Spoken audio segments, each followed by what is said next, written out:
Good morning. Ito ang ating devotion sa Word of God.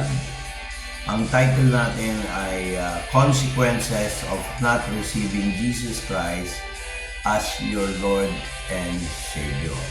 Anong kahihitatnan ng isang tao na hindi tatanggap kay Jesus Christ bilang Panginoon at Tagapagligtas? Ano ibig sabihin ito? Number 1, you do not love Jesus.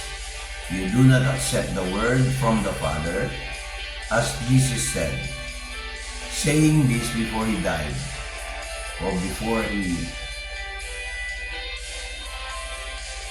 was crucified.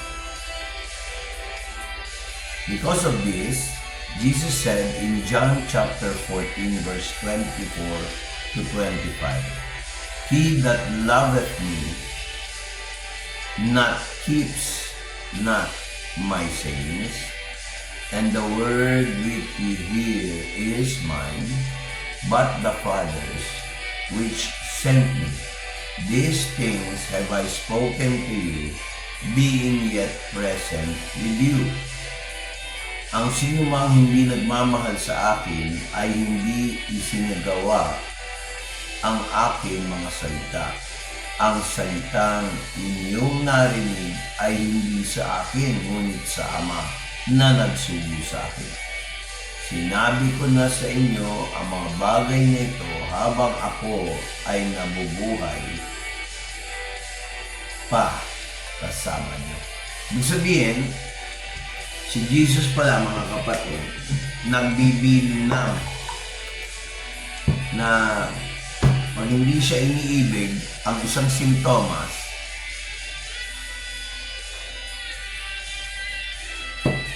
dalawa pa lang hindi mo pinaniwalaan.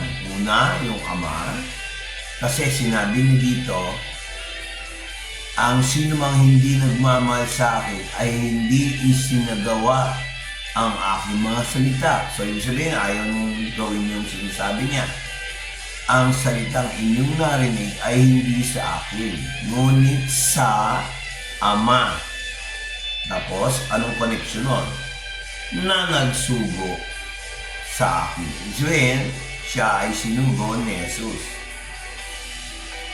Sinabi ko na sa inyo ang mga bagay na ito habang ako ay nabubuhay pa kasama niyo.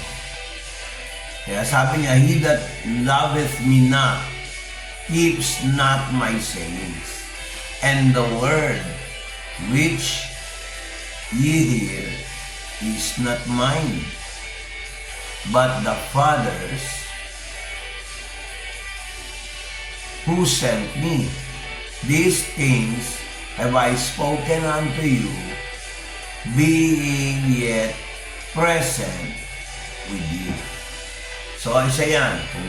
Kung i-reject natin si Jesus Christ, ibig sabihin, hindi natin mahal si Jesus, hindi natin tinatanggap ang salita mula sa Ama.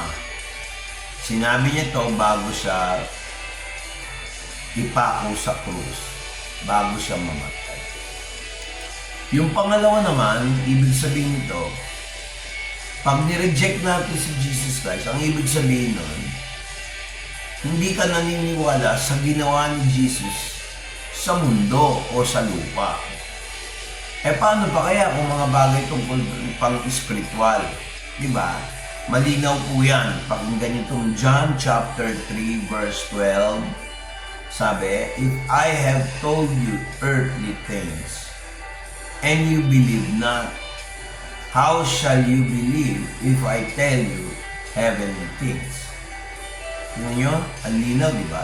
Sabi niya sa Tagalog, kung sinabi ko sa inyo ang tungkol sa mga bagay na makalupa at hindi ka naniwala, paano ka maniniwala kung sasabihin ko sa inyo ang mga bagay na makalangit? So nakita nyo, no? Talagang direct to the point. Rejecting Jesus, hindi ka naniniwala kung ano nagawa ni Jesus sa lupa.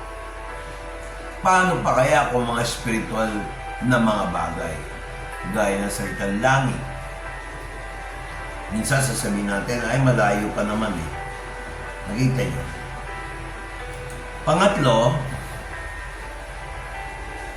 pag nireject natin si Jesus Christ para tanggapin, ang ibig sabihin nito, you are a unbeliever.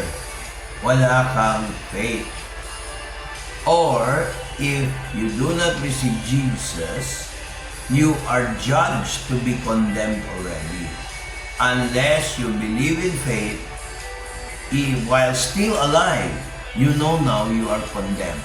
Ibig sabihin nun, kung nireject nyo si Jesus Christ para tanggapin, o minsan aaminin mo, naniniwala ako kay Jesus, tinanggap ko siya. Pero hindi mo ninamnang maigi na talagang pinaniwalaan siya. Alam niyo kung ano? Ngayon pa lang, buhay ka na, alam mo na tinakwil ka na ng Diyos.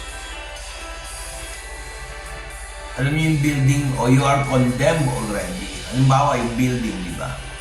Punta lalo na sa Maynila, sa Quezon City, may mga building dyan na may ilang taon pa lang, tapos may mga depekto na, ilang taon na. Kino-condemn yan. Di ba ang ginagawa sa mga building, winawasak? So, mas mahirap magwasak ng building kaysa magtayo ng building na bago. Basta kompleto sa budget. So, mga kapatid, ganun din ang tao. Pag ayaw mo na magbago, iko-condemn ka na ng Diyos. Ngayon pa lang, alam mo na, tinakwil ka na ng Diyos. Pakinggan niyo itong John chapter 3 verse 18. He that believes on Him is not condemned, but he that believes not is condemned already, because he has not believed in the name of the only begotten Son of God. Ang nananampalataya sa Kanya ay hindi mahatulan. Ang hindi nananampalataya ay nahatulan na dahil hindi siya nananampalataya sa pangalan ng natatanging anak ng Diyos. Ngayon, sasabihin nyo, napaka-unfair naman, di ko naman alam eh. Kaya nga di ba, nagkaroon tayo ng lesson, paano tanggapin si Jesus Christ o ang pagtanggap kay Jesus Christ bilang Panginoon at tagapagligtas. That is the reason we had this previous posted video that accepting Jesus Christ as your personal Lord and Savior. You must, in your heart, in your feelings, in your intellect, your whole being, receiving Jesus Christ. But if you reject, I will tell you now, you are condemned. Kaya ang judgment ng isang believer at unbeliever magkaiba.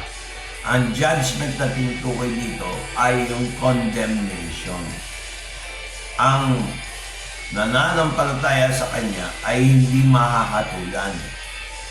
Kasi tinanggap mo si Kristo eh.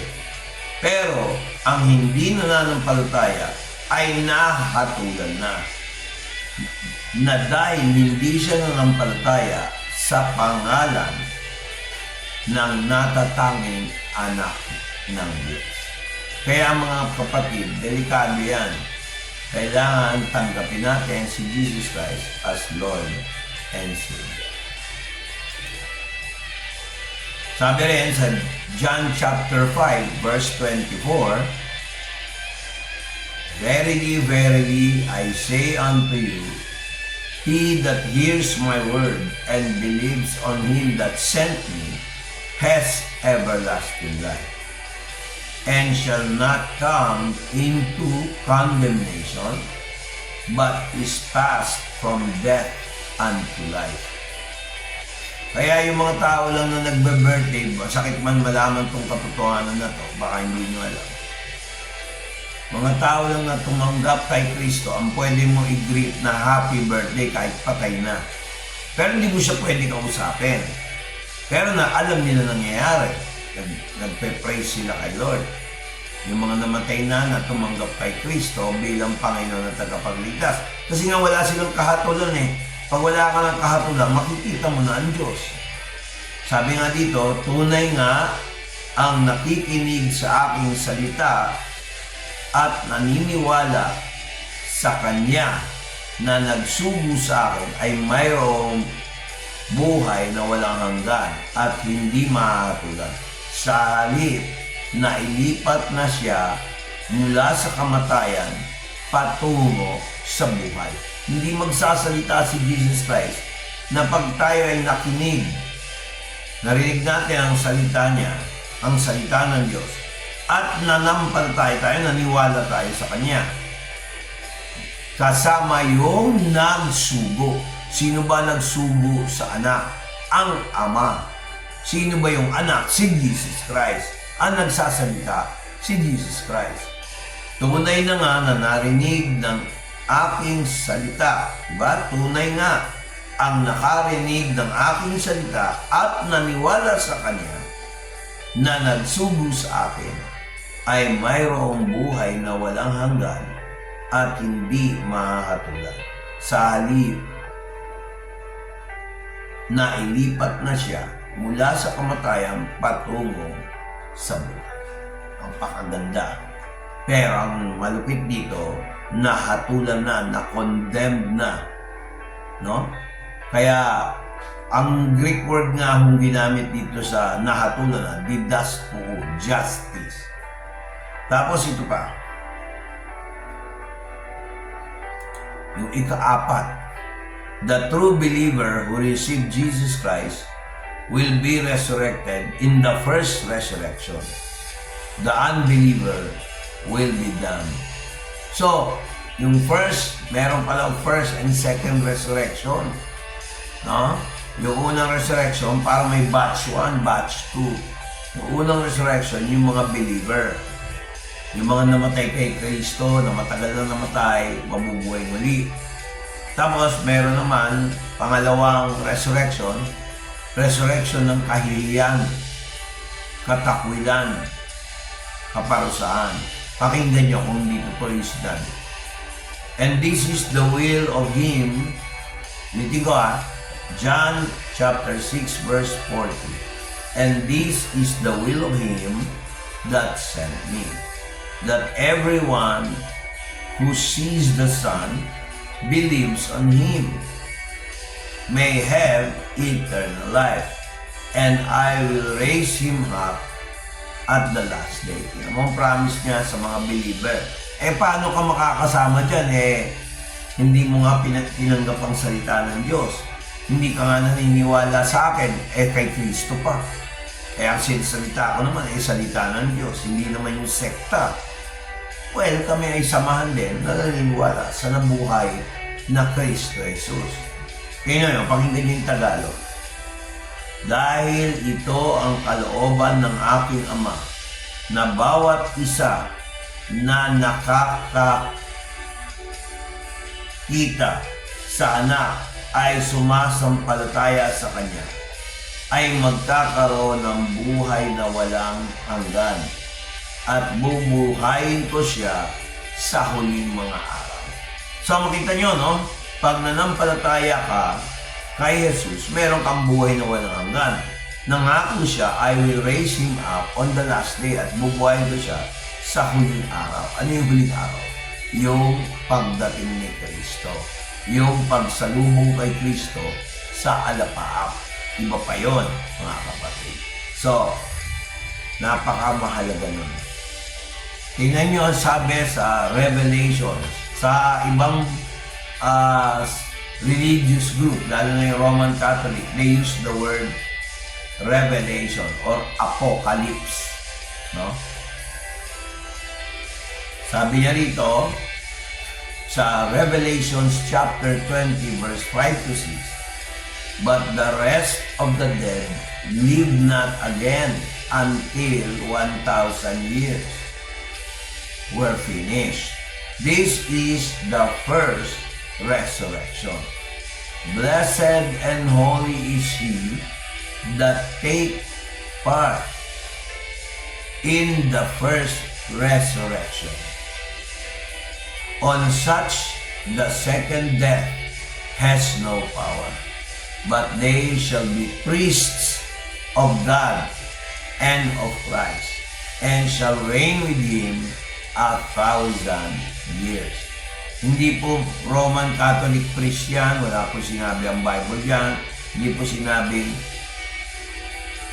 Jewish priest, hindi po. Importante, priests of God. Kasi sila yung blessed and holy na nag-participate o binuhay ng first resurrection. Ang ibang mga namatay ay hindi nabuhay. Hindi ko. Revelations chapter 20 verse 5 to 6. Ang ibang mga namatay ay hindi nabuhay muli hanggang matapos ang 1,000 taon. Ito ang unang pagkabuhay. Pinagpala at banal ang sinuman makibahagi sa unang muling pagkabuhay. Ang pangalawang kamatayan ay hindi o ay walang kapangyarihan.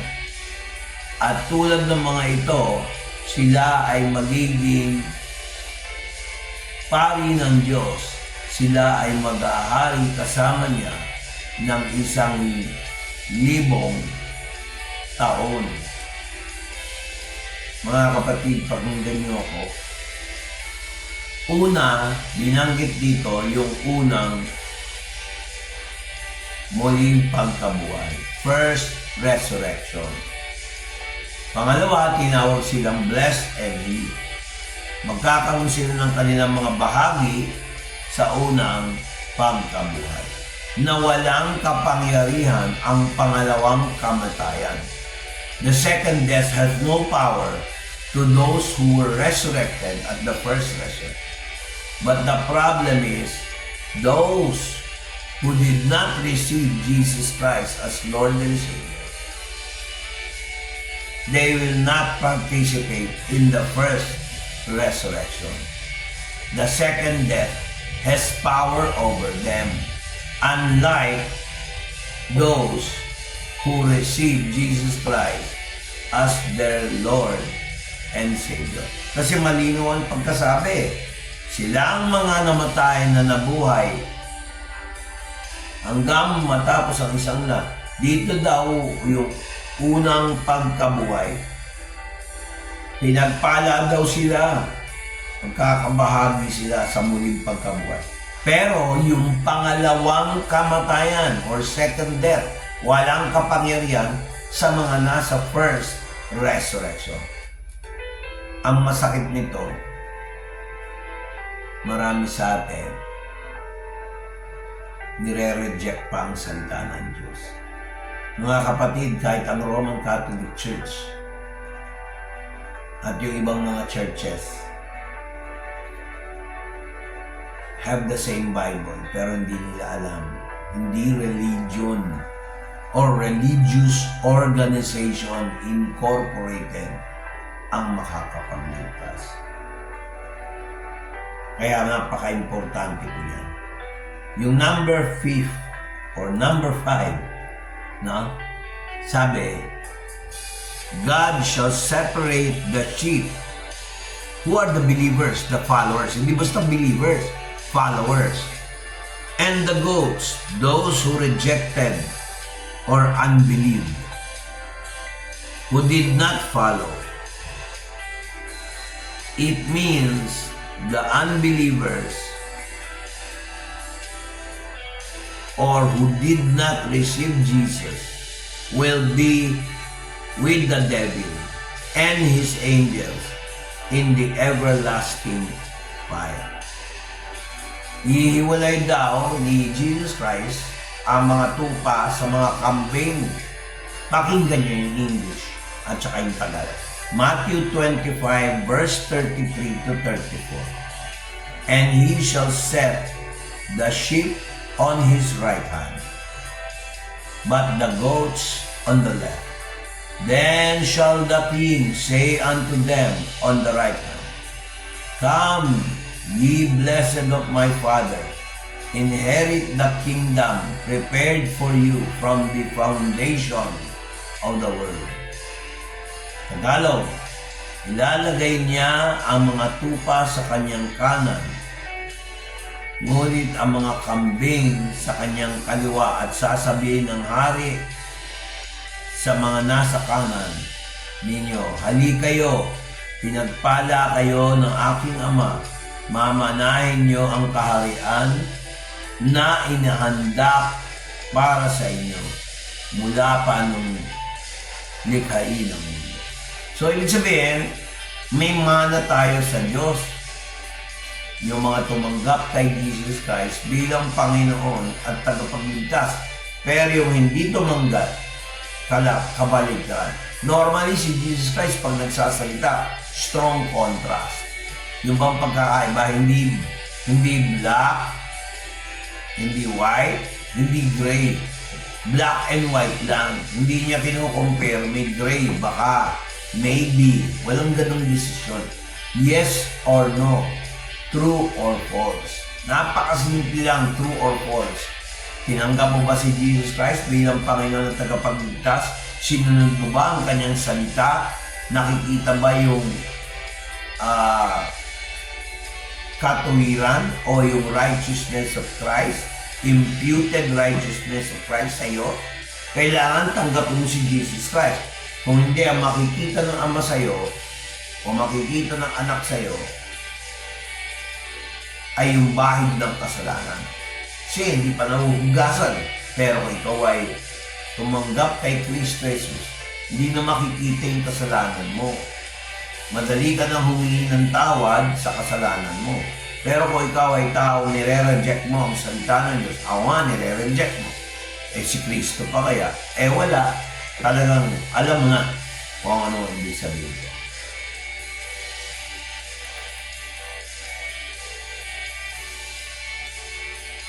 Tapos tignan nyo, makikita nyo dito na yung consequences ng pag-reject kay Jesus Christ. Alam nyo, kung hindi ako naniniwala dito, kahit na hindi naman perfect ang presentation pa dahil tao lang naman ako. Sa Holy Spirit lang ako, kay Jesus lang ang re-rely. At sa Ama, pakinggan nyo to. Sabi niya sa Matthew 25 verse 41, Then he shall say unto them on the left hand, Depart from me, ye cursed, into everlasting fire, prepared for the devil and his angels. At sasabihin niya sa mga nasa kanyang kaliwa, Lumisan kayo sa akin, kayong sinumpa sa apoy na walang hanggan na inihanda para kanino? Ang sabi, alam mo ano? Para sa diablo at kanyang mga anghel. Into everlasting prepared for the devil and his angels. If you reject Jesus Christ as your Lord and Savior, you will participate into the everlasting fire. Prepared, actually it was prepared before for the angels, the bad angels, the evil angels, with their leader, Satan. So you can see, it's very clear. Jesus said, on the left hand, Depart from me.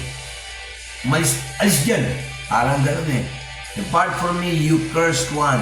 Ngayon pa lang, alam mo na sinumpa ka ng Diyos kung hindi mo tatanggapin si Jesus Christ as your Lord and Savior. Pag hindi mo tinanggap si Jesus Christ as your Lord and Savior, magtataka ka ba't minsan ang mga prayers mo talaga hirap na hirap masagot ang panalangin. Kasi sign yan na hindi ka naniniwala kay Jesus Christ. Hindi basta maniwala. Hindi ka nananampalataya.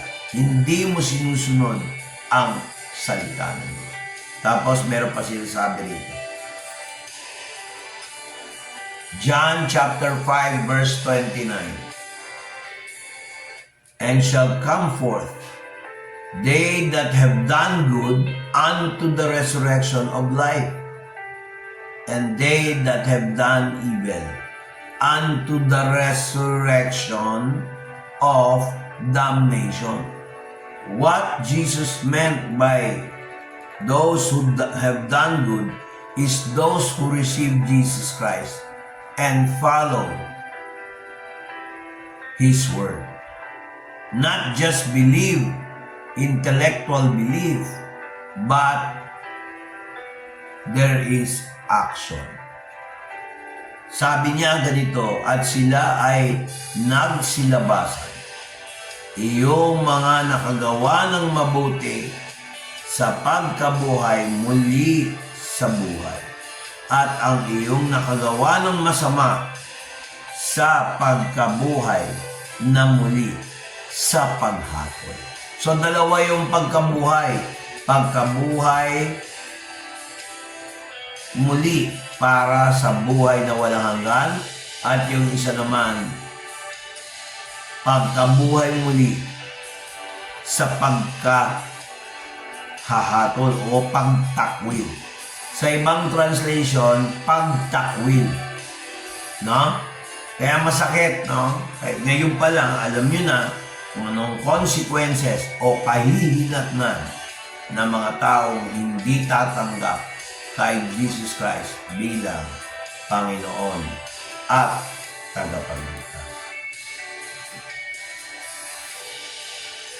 Rejecting Jesus Christ rejects the Father who sent Him.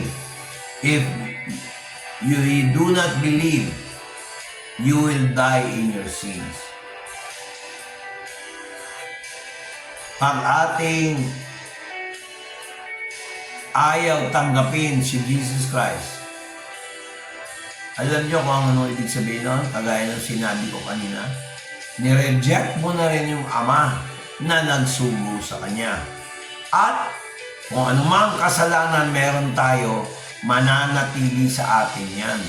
Kahit humingi ka ng tawad, buhay ka pa lang, pero hindi mo naman pinaniniwalaan yung salita ng Diyos.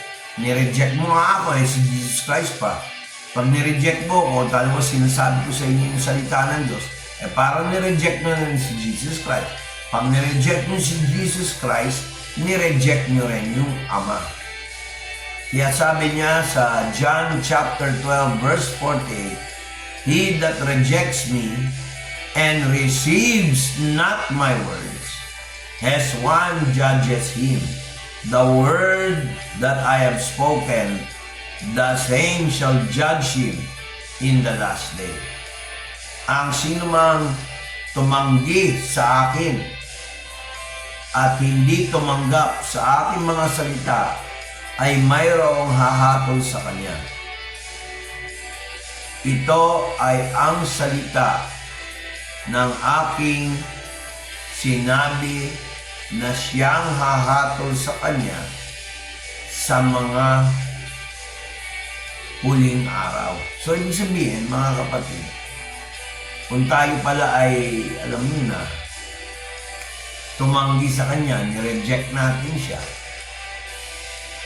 Pagtanggi sa kanya, pagtakwil din eh. Itatakwil din tayo. Hahatulan tayo ayon sa salita ng Diyos. Bigyan ko kayo ng sample. Yung 10 utos ng Diyos, natupad, di ba? Huwag niyo sabihin perfect yan. And sabi nga, pag natupad mo ang siyam, pero nagkamali ka sa isa, hindi ka papasa. Nakikita yan sa James chapter 2. No? Ngayon, mga kapatid, kung ikaw parang right minus wrong, so kung ano yung wrong, right mo, hindi ganun eh. Sa Biblia, magkamali ka lang sa isa, tapos ka na. Kailan ba yung araw na hindi ka nagkamali sa buhay? Kailan ba yung araw na ikaw ay tama ng pag-iisip? Mahilig ka mag-judge, magsalita. Oh, ayan, ganyan. Hindi naman ako tinulungan niya. Ganyan, ganyan, ganyan. Hindi mo pa nga alam eh. Suliranin din yung tao. Nakita niyo na. He that rejects me and receives not my words has one that judge him. The word that I have spoken, the same shall judge him in the last day. Ang sino man tumanggi sa akin at hindi tumanggap sa aking mga salita ay mayroong isang hahatol sa kanya. Ito ay ang salita na aking sinabi na siyang hahatol sa kanya sa mga huling araw. So, nakita niyo yung consequences. Sabi sa John chapter 8, verse 24, I said therefore unto you that ye shall die in your sins. For if ye believe not that I am He, ye shall die in your sin. Ulitin ko, I said therefore unto you that ye shall die in your sins. For if ye believe not that I am He, ye shall die in your sins. So, kung di na pala natin tatanggapin si Jesus, eh mamamatay tayo sa ating mga kasalanan. Kaya sinabi ko sa inyo na mamamatay kayo sa inyong mga kasalanan sapagkat maliban na maniwala kayo na ako nga namatay kayo sa inyong mga kasalanan. Ang pag-reject ng mga Hudyo nung kausap niya sa chapter 8, walang exemption. Kahit Hudyo ka, kahit taga-Israel ka, hindi garantiya si Abraham para maligtas ka. Kasi di yung Diyos na nilahalo si Abraham, pero si Kristo nireject nila. Kaya lahat ng mga nag-reject kay Kristo, Hudyo man o Hentil, o mga bansang sa labas ng Israel, hahatulan. Mananatili ang kasalanan. Ang bilis ng judgment. Ayan, binigyan na tayo ng tip. Alam mo, ang Biblia ay open notes. Sa lahat ng aklat na nakita ko na nagbibigay ng tip sa exam, open notes. Hindi pa masunod-sunod. Simpleng pananampalataya lang po. Simpleng pagsunod sa salita na. Maaaring sabihin mo, Kristiyano na ako, tinanggap ko na si Jesus, nag-church pa nga ako. Tama, nag-church ka, pero hindi sapat yon mga kapatid, hindi sa mabuting gawa. Actually, pagtanggi kay Jesus Christ, talagang malaki ang impact. Yan ang susi papunta sa langit. Pag ikaw ay nag-reject kay Jesus Christ, nireject mo ang pagtanggap na siya ay Panginoon tagapagligtas ng iyong buhay, ibig sabihin nun, hindi ka anak ng Diyos. Kung hindi, anak ng demonyo. If you reject Jesus Christ, you will not be a son of God. You are the son of the devil. If you reject this gospel of receiving Jesus Christ as your Lord and Savior, there is no dual citizenship. It's either you are the son of God or you are the son of the devil. John 8:47 says, He that is of God hears God's words. Ye therefore hear them not, because you are not of God. Tagalog, ang sa Diyos ay nakikinig sa mga salita ng Diyos. Hindi ninyo naririnig ang mga ito dahil hindi kayo sa Diyos. Remember, doon sa point number 6, sinabi ko sa chapter 8, Hudyo pa nga ang kausap ni Jesus. Same way sa atin, kahit Pilipino tayo. God remembers everything. If you reject Him, you can remember it. If you receive Him as your Lord and Savior, you have faith, you follow His word, then it proves that you receive Jesus Christ.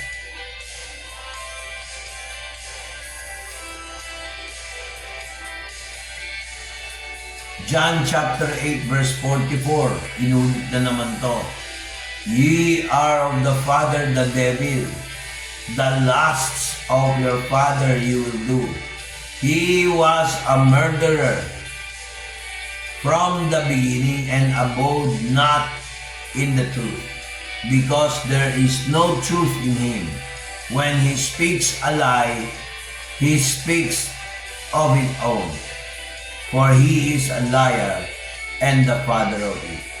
Kaya mula sa iyong ama ang dyablo, at hinangad niyong gawin ang mga kahalayan mula sa iyong ama.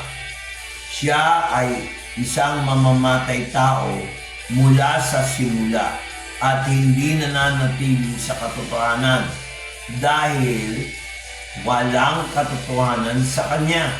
Kapag nagsasalita ng kasinungaling, siya ay nagsasalita sa sarili niyang kalikasan dahil siya ay sinungaling at ang ama ng kasinungalingan. So kung kukompare niyan sa kanina sinabi ko sa point number 5 or reason na condemnation, yung consequence, mapapansin niyo mga kapatid, ang linaw. Sabi niya dun sa mga Hudyong nagre-reject kay Jesus Christ, isang example ng rejection. Ang ama ng mga tao nagre-reject sa salita ng Diyos, nagre-reject sa inyong lingkod, nagre-reject sa ama, nagre-reject kay Jesus Christ. Kaya kayo na ayaw tanggapin si Jesus Christ as Lord and Savior, ang amahin nyo ay ang demonyo. Lahat ng ginagawa ng demonyo, ginagawa nyo. Dahil ang demonyo ay sinungaling, yan ang tatay mo. Siya ang ama ng kasinungalingan, nagsasalita siya ng kasinungalingan at hindi katotohanan. Sabi nga dito sa John chapter 8 verse 44, kayo ay mula sa inyong ama ang dyablo. Tingnan nyo. At hinahangad niyong gawin ang kahalayan mula sa inyong ama. Siya ay isang mamamatay tao. Alam niyo ba na tuwing tayo nagkakasala at hindi natin kinukumpisal sa Diyos, namamatay ang ating iniwanan. Questionable ang ating kaligtasan dahil hindi tayo humihingi ng tawad sa Diyos. Pwede niyong lokohin si pastor, pwede niyong lokohin si brother, si sister, pwede niyong lokohin ang kapitbahay niyo, pero hindi niyo kaya lokohin ang Diyos. Diyos yun.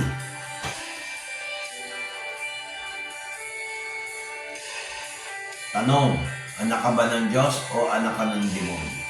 Pag nireject mo ang salita ng Diyos, lalo-lalo na nireject mo ang pagtanggap kay Jesus Christ bilang personal mong Panginoon at tagapagligtas, anak ka ng dyablo.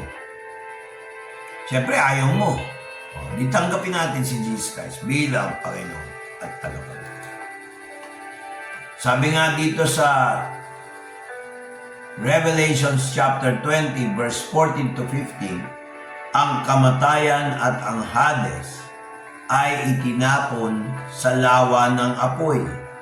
Ito ang ikalawang kamatayan, ang lawa ng apoy. Kung kaninong pangalan ay hindi nasusulat sa aklat ng buhay, siya ay tatapon sa lawa ng apoy. And death and hell, o Hades, yung hell, Hades, was cast into the lake of fire. This is the second death. And whosoever was found or who was not found rather, written in the book of life was cast into the lake of fire. Ulitin ko, no, para maganda. And death and hell was cast into the lake of fire. This is the second death. And whosoever was not found written in the book of life was cast into the lake of fire. So, those who reject to receive Jesus Christ as their Lord and Savior will be cast out into the lake of fire. Death and hell was cast into the lake of fire. Here, death is personified. So, both of them, this is called the second death. And it says, if you reject Jesus Christ as your Lord and Savior, you will go to hell. You will go to the lake of fire. And your name is not found in the book of life.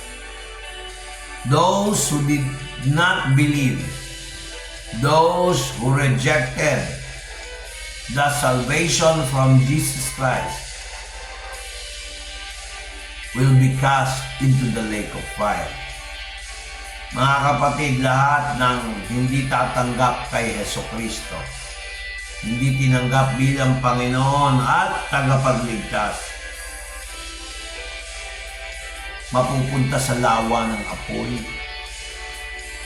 At yung mga napunta sa lawa ng apoy na yun, pag ang pangalan nila ay hindi nasusulat sa aklat ng buhay, masakit man sabihin, babay, talagang tepok ka na pag hindi natin tinanggap si Jesus Christ as Lord and Savior. Yan ang ikapitong puntos.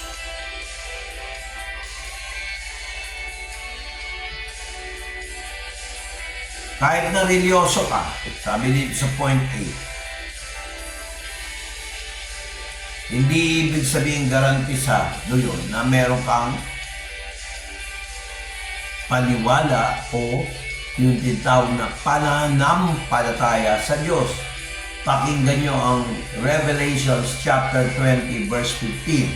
And whosoever was not found in the book of life was cast into the lake of fire.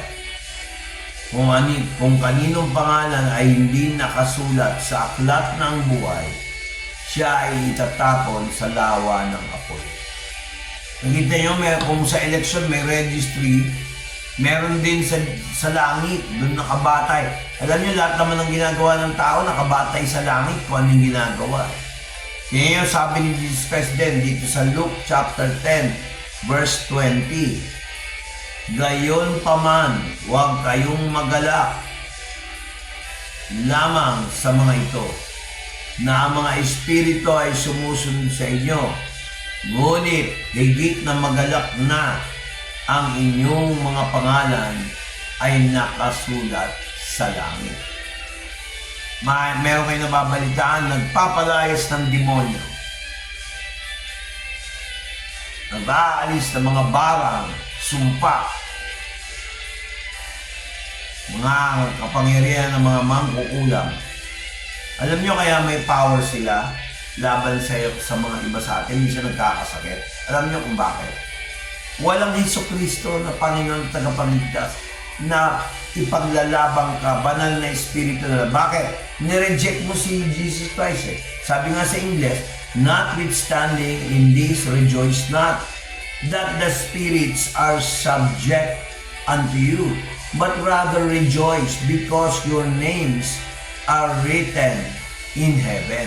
Kung ikaw ay tumanggap kay Kristo, ang pangalan mo nasa aklat ng buhay, magalak ka. Hindi porke may iba dyan, ay hindi naman ako naninira, pero napansin ko yan, nakapokus sila sa pagpapalayas ng demonyo, pero hindi nila tinuturo ang pagtanggap kay Jesus Christ bilang Panginoon at tagapagligtas. Kaya nga sinabi ni Jesus Christ sa mga alagad niya, doon sa 70 alagad niya, Kasi nagagalak sila, may napapalaya sa demonyo, no?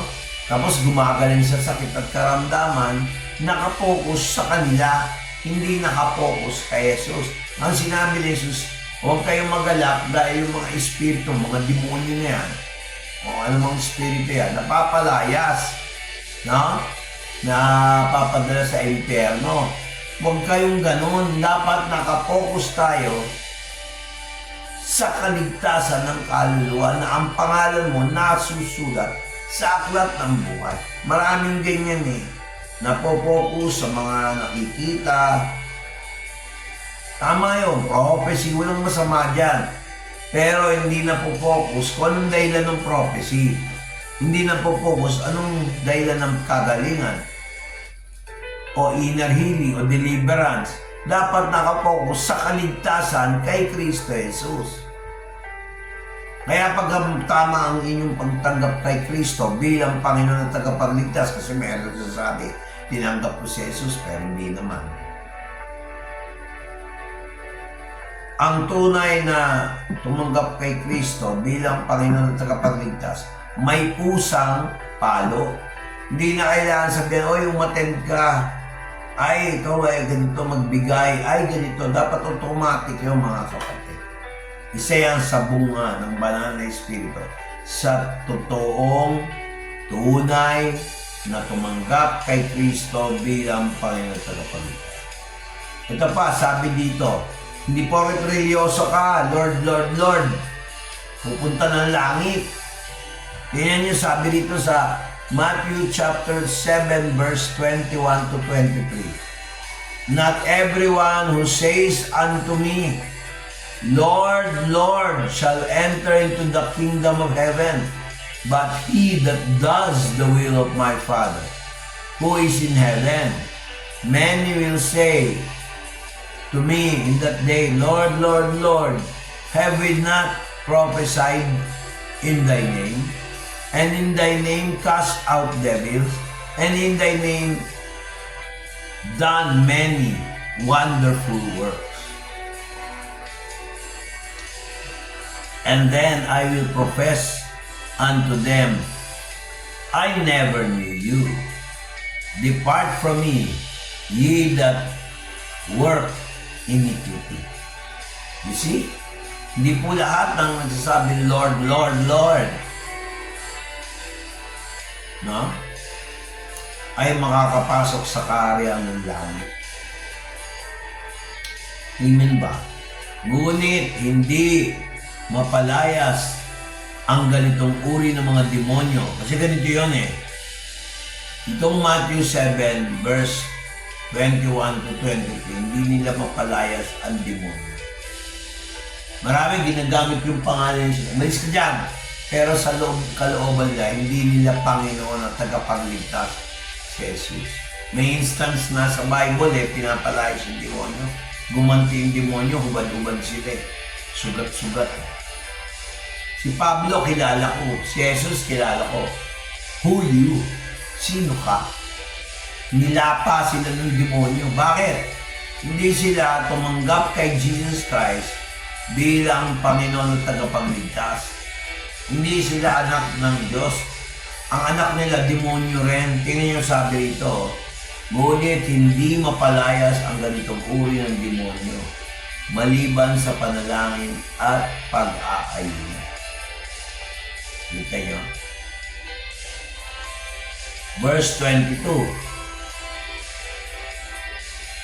Habang sila ay nananatili sa Galilea, sinabi ni Jesus sa kanyang mga alagad, ang anak ng tao ay ibibigay sa kamay ng mga tao at siya ay papatayin nila at mabubuhay siya sa ikatlong araw. No? Kaya mga kapatid, ito ay John 17 verse 21 to 23. So, dito sa 17:21, hindi ko kayo kilala mga gumagawa ng katampalasan. Kaya nakakalungkot sila'y ganito.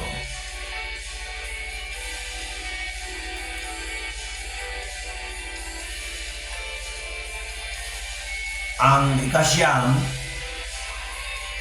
pag tayo'y nasa Diyos, kailangan marunong tayo tumayo sa ating mga paa nang hindi umaasa lahat sa tao. Hindi masama maging socializing. Kaya lang minsan napupunta sa kamunduhan. Ikaw na yung maaaring sila ang sikat o ikaw ang sikat, hindi na tama yun. Dapat ang glory sa Diyos. Maraming ganyan. Pag ikaw'y Kristiyano, hindi lahat ng tao mapiplease mo. Pero hindi ka dapat mabahala o matakot. Sabi niya dito sa John chapter 15 verse 18 to 19, kung kinamuhian kayo ng mundo, alam nyo, kinamuhian muna ako nito bago kayo kamuhian nila. Kung kayo ay nasa mundo, mamahalin kayo ng mundo bilang sa Kanya. Ngunit dahil hindi kayo sa mundo, at dahil pinili ko kayo mula sa mundo, sa kadahilanan ito, kayo ay kinamuhian ng mundo. Ang mundo, hindi niya gusto kayong pagpalain, hindi niya gusto na mapalapit kayo sa Diyos. Ang kamunduhan, yung ibig sabihin nun,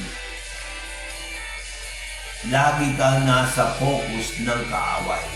Para mawala ang focus ng kaaway sa iyo, manampalataya ka lang, bahala ang Diyos sa iyo. Hindi ka mapapahamak.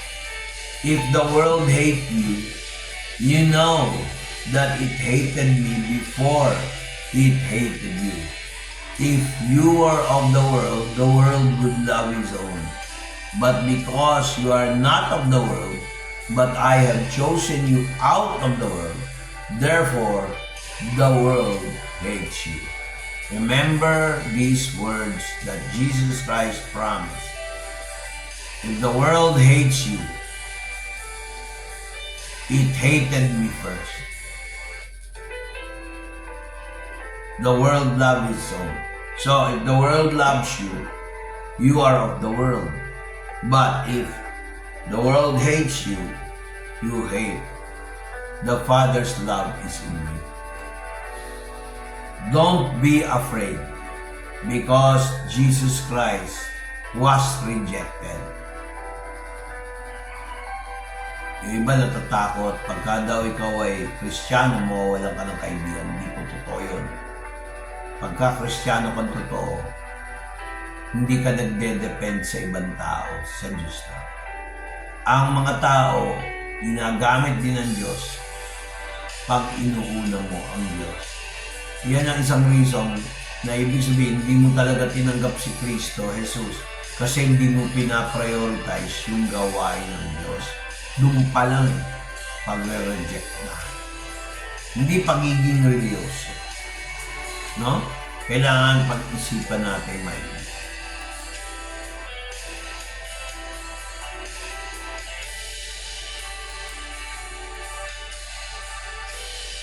Sa 1 John 2:15 sabi, love not the world, neither the things that are in the world.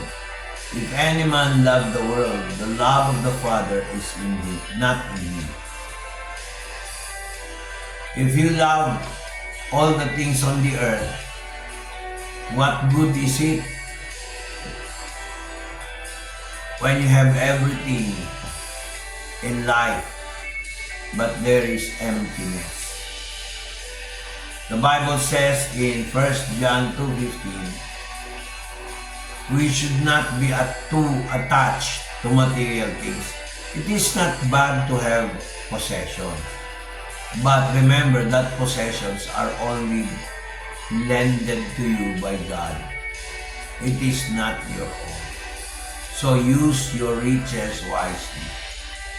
Kung kayo naman ay mayaman, walang masama ron, may pagpapala, kailangan para makatulong.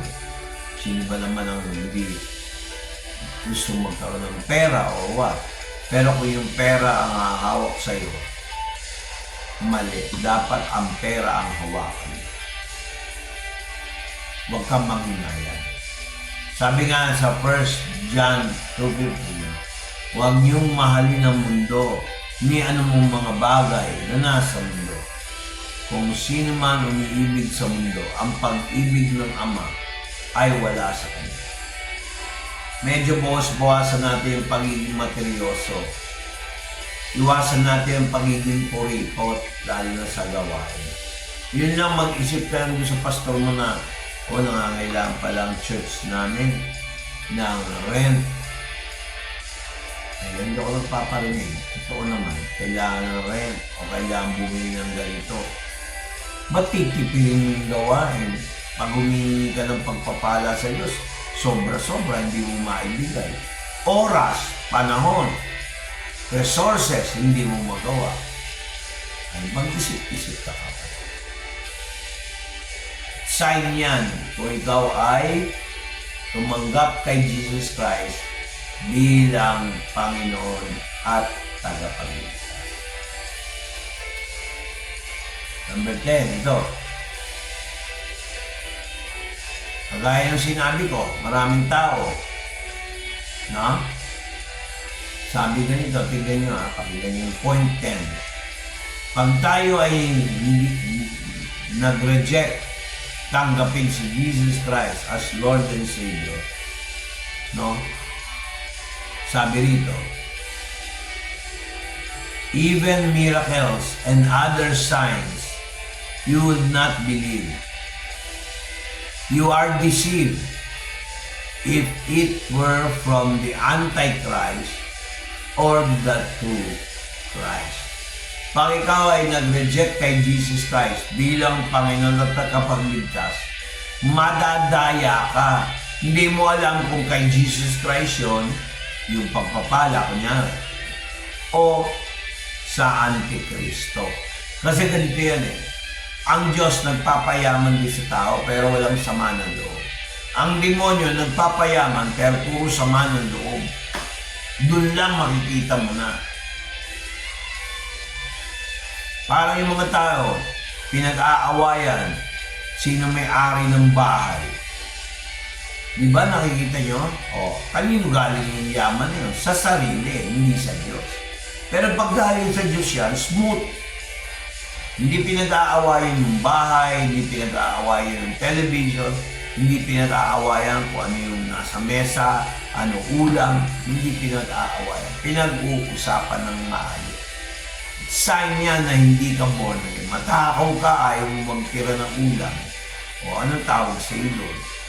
Gluttony, sin of gluttony, tatakaw. Sabi nga ni Jesus Christ sa John chapter 20 verse 29, sinabi ni Jesus sa kanila, dahil nakita mo ako, ikaw ay naniwala. Pinagpala silang mga hindi nakakita, ngunit naniwala. Dito yung tinatawag na faith. Hindi ka masyadong atat na atat sa mga milagro.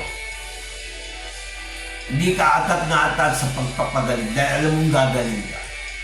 Kasi may faith ka. Hindi mo pa nakikita, pinaniwala mo kaya ka pagalingin ng Diyos. Yun ang tunay na Kristiyano. Actually, ang healing, walang masama dyan. Kahit ako, gusto ko yan Walang masama sa pagpapalayas ng demonyo. Ang tanong yung motibo. Ano reaction mo? Yan ay sign kung ikaw ay born again o tinanggap mo si Kristo bilang Panginoon at tagapagligtas. Hindi ka nalilito sa mga salita ng tao. Pag may nangangaral ng salita ng Diyos, makikilala mo yung tao kung talagang totoo siyang galing sa Diyos o sa demonyo. Marami ngayon masyadong nakakulong sa reliyon. Yan ay doktrina ng demonyo. Hindi yan sa Diyos. Dapat nakabatay tayo sa pananampalataya kay Kristo Jesus. Tapos sabi niyo, sa John chapter 20 verse 29, Jesus said unto Thomas, because thou hast seen me, thou hast believed. Blessed are they who have not seen but yet believe. When the risen Christ Jesus, or the resurrected Jesus Christ, came unto being to Thomas, one of the apostles, Jesus said, "You only believe me because you have seen me. Blessed are those who have not seen but yet believe." You know that the person he mentioned, or the persons he mentioned in the future, are those who have not seen but yet believe. We are blessed. Now, if you are not believing Jesus Christ, you are cursed. If you do not receive Him as your Lord and Savior, personally. Not because I am forced into the church to declare that I am a believer, but actually you are not. That's the problem. You always go to church every Sunday, but you miss the point of receiving Jesus Christ as your Lord and Savior. It becomes a mechanical ritual. Mechanical, you just do it every Sunday without eating the words of God carefully, biting every word that Jesus spoke. Dahil nakita mo ako, ikaw ay naniwala. Yan ang problema. Baka hindi mo pa tinanggap si Jesus Christ. Yan ang epekto ng mga taong hindi tumatanggap kay Jesucristo bilang Panginoon at Tagapagligtas. Hindi mo alam kung galing sa Antichrist. Di ba? Minsan, magpagaling, gano'n. Faith healer, may faith yan. Oo. Nagpapagaling din ng demonyo, baka hindi nyo alam. Para yung naranasan ni Pedro at saka ni Pablo. Nagalit sila kay Pablo kasi nawala yung kita nila sa mga pagpapagaling. Yung kanilang reliyon, nagpapagaling. Reliyon ng Diyos-Diyosan, ng mga rebulto ng Diablo. Kaya sila nag-reject.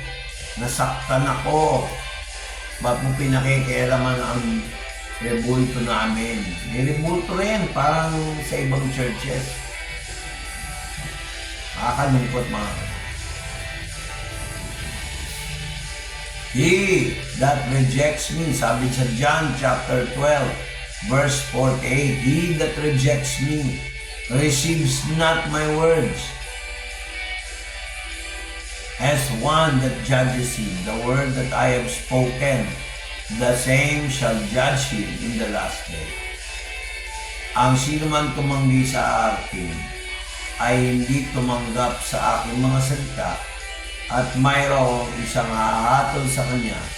Ito ang salita na aking sinabi sa kanya, hahatol sa kanya sa huling araw.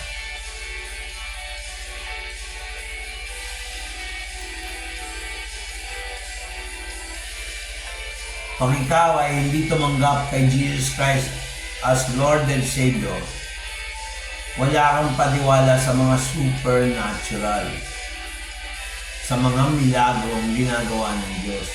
Nagdududa ka. Pero pagka may milagro mula sa demonyo, bilib na bilib ka. Yan ang sintomas ng mga taong ayaw tanggapin. Madaling madaya, mabola, mabuladas, yan ang sakit. Yan ang espiritu ng Diablo. Pasikat, yan. Maraming alam, yan. Pero hindi mo alam, deep inside, hindi niya naranasan ang totoong pagtanggap kay Jesus Christ as Lord. Madaling malinlang o madeceive. Pakinggan nyo ang Matthew chapter 13, verse 57 to 58. And they were offended of him. Jesus said unto them, a prophet is not without honor, except in his own country and in his own house. And he did many mighty works. He did not do many wonderful works because of their unbelief. Kita nyo? You see, even Jesus Christ did not perform a lot of miracles in some people, in some areas. Why? Because of their unbelief. They want healing, they cannot be healed because they do not have faith. Demonic possession, they cannot drive out evil spirits. Why? They don't have the authority. They are not even the so-called believers. Sad to say. Nasaktan sila ng dahil sa Kanya. Ngunit sinabi ni Jesus sa kanila, ang propeta ay hindi mawawala ng karangalan maliban sa sariling bansa o ang kanyang sariling pamilya. At hindi siya gumawa ng maraming himala doon dahil sa kawalan nila ng paniniwala. Alam niyo mga kapatid, isa sa dahilan natatakot ang iba na pag ikaw ay tumanggap kay Kristo bilang Panginoon at tagapagligtas, ire-reject ka ng pamilya. Alam niyo ba, kahit ako, hindi lahat ng nasa pamilya ko naniniwala sa akin. Okay lang yun. Karapatan nila yun. Pero they will miss the point of salvation. The point that Jesus Christ can assure you, you will go to heaven. But if you do not believe me, how much more do you believe Jesus Christ and the apostles and the Bible? The Bible is the Word of God.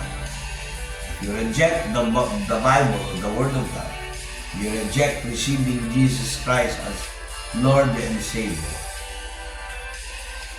you know what the consequences are, as I have mentioned. So, if you do not receive Jesus Christ as your Lord and Savior, you do not have excuse in the next life. Abraham said unto him, they have Moses and the prophets. Let them hear them. And the rich man said, nay, Father Abraham, but if one went unto them from the dead, they will repent. And he said unto him, if they hear not Moses and the prophets, neither will they be persuaded, though one rose from the dead. Ngunit sinabi ni Abraham, nasa kanila si Moses at ang mga propeta, makinig sila sa kanila. Sumagat ang mayamang tao, hindi amang Abraham. Ngunit kung may pumunta sa kanila mula sa patay, magsisisi sila.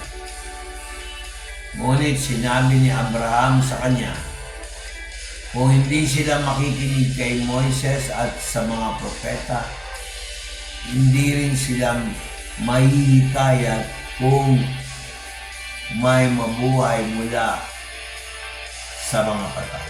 Mga kapatid, nakaranas ako ng tao na buhay muli mula sa kamatayan, pero hanggang ngayon, may mga tao hindi naniniwala.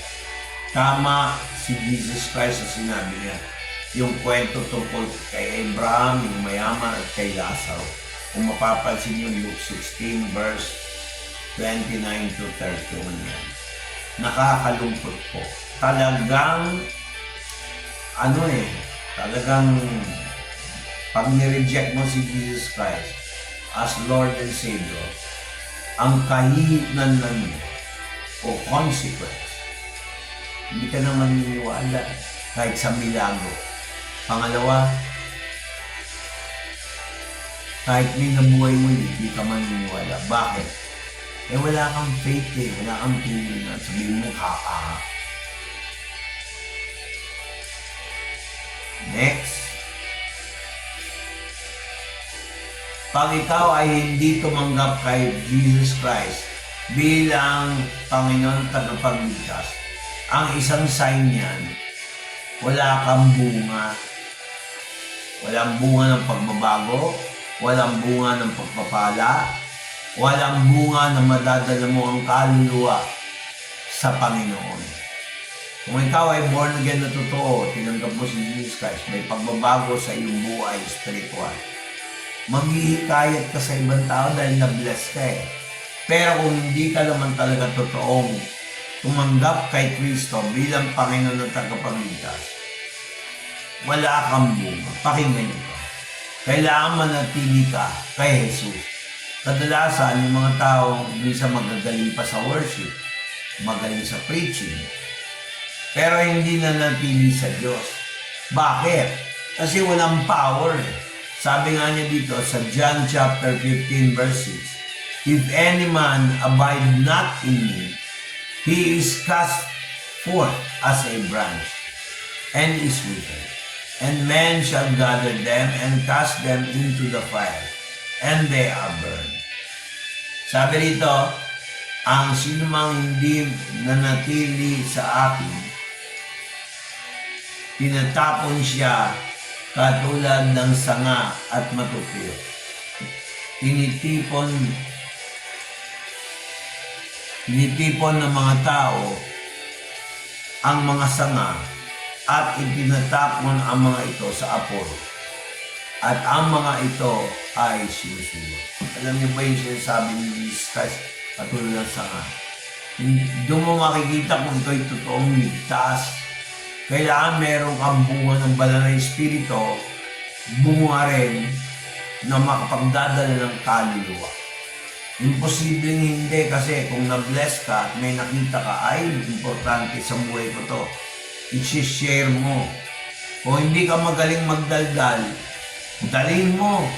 Papuntahin mo yung pastor, samahan mo yung pastor para ma-share ang mabuting balita.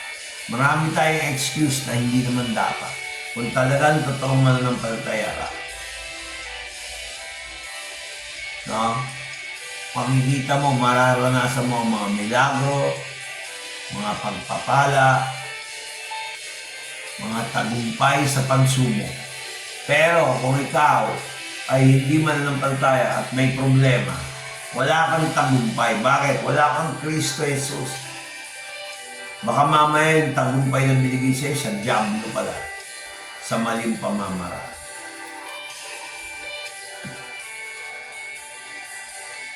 At saka, pag ikaw ay talagang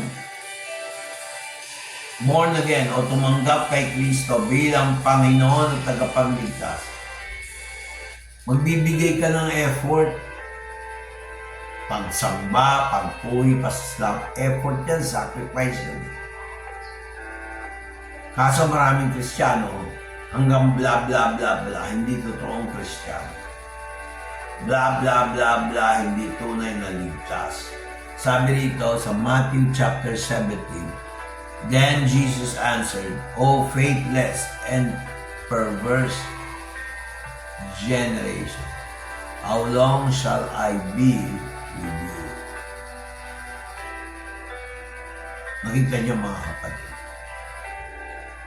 Sumagot si Jesus at sinabi, kayong salinlahi na walang pananampalataya at baluktot, hanggang kailan ba ako mananatili kasama ninyo?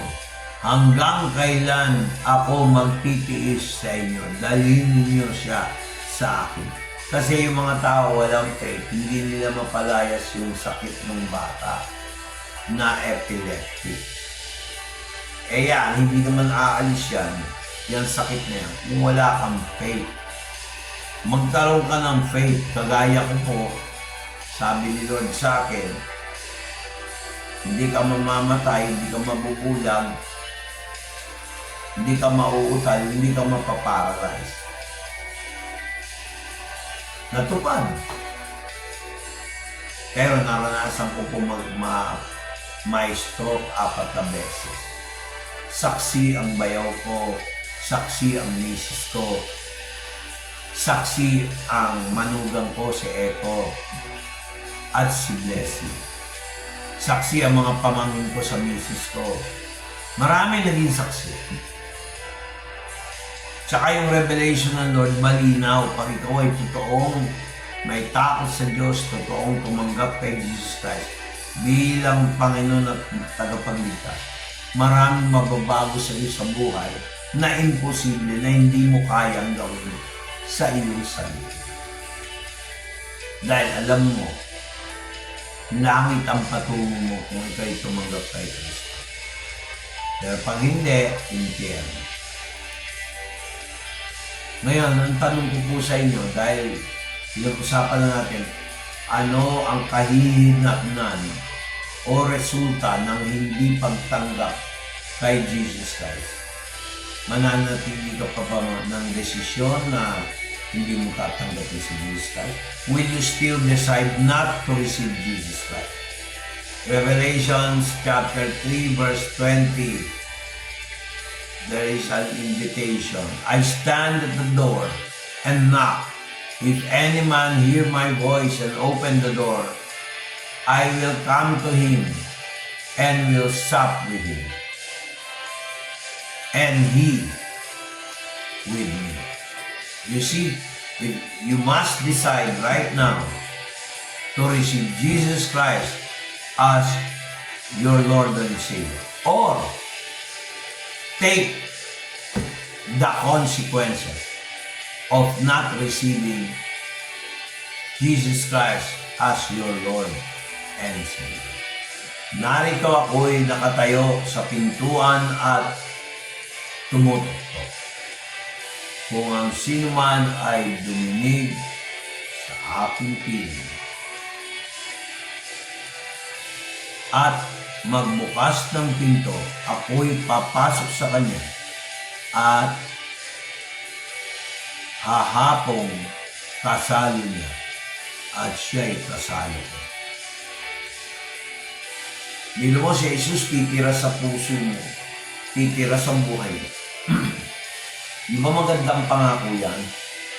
Pero kung nireject mo to, hindi naman ako namimilit, nireject mo ang mensahe ng video nito, pag-isipan niyo kung maigi. Kaya sabi ni Jesus Christ kanina, doon sa Revelations 3:20, inulit na naman yun sa John 10 verse 9. I am the door.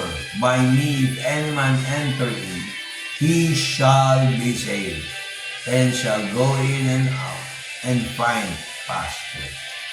You will have rest, you will have prosperity.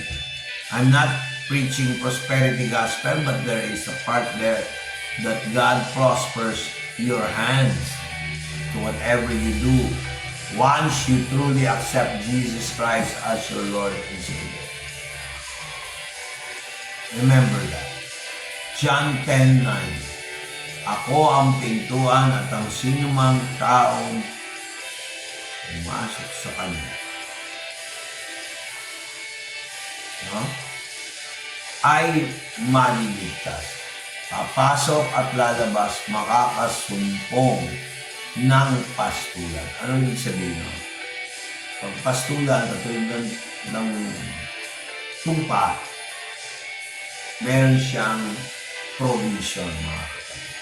So, Lord, I bless all those who watch this video who will decide to accept Jesus Christ as Lord and Savior. Kung hindi po kayo marunong paano tumanggap kay Jesus Christ o ano yung proseso, i-PM niyo po ako para matulungan kayo paano tumanggap kay Jesus Christ bilang Panginoon at tagapagligtas na hindi nasasaktan, kasi mahal ng Diyos ang mga taong marunong magsisi ng kasalanan. Ito po si Vic ng Risen Christ Jesus Bible Church, Caloocan. Thank you.